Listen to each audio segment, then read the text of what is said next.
High everyone, आज चाहिँ हामी भ्याक्सिन लिन लागि जाँदैछु। अभितको आज हो 9 मन्थको भ्याक्सिनेसन छ आज, र आज हामी जाँदैछौँ। आज खै ज्वरो आउने हो कि गएर हेरौँ मेडिकल कस्तो छ। पहिले पनि मैले देखाएको छु, तर मैले हिन्दीमा बनाएर देखाएको छु, र आज चाहिँ म यसो नेपालीबाट बनाऊँ भनेर आएको। अब अभितलाई भ्याक्सिनेसन गर्न यता अहिले उता हल्ला गरेको सुनेर देख्दैछ। र अहिले चाहिँ हामी गाडीमा बसेर हिँड्न लागेको। अहिले चाहिँ हामी मेडिकल आइसकेको छौँ। यो हो मेडिकल पुर्नावाला, अनि नयाँवाला यहाँ छ, तर भ्याक्सिन चाहिँ यहीँ हान्छ। यस्तो बसिरहेछ। अहिले बेजी हाल्दा चाहिँ रुनेवाला नि गाडी राख्नु गएको, पार्किङ भेटेन कि के हो।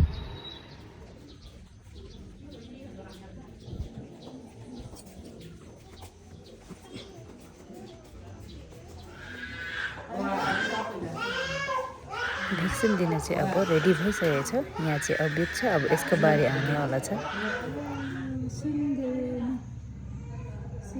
भ्याक्सिन चाहिँ भइसकेको छ। अहिले तिनवटा मारेको छ आज। बेसी रेन मैले यसरी मारेर अब ज्वरो आउनेवाला घरमा गएर बेची माऱ्यो। आजको लागि चाहिँ यति नै, बाई।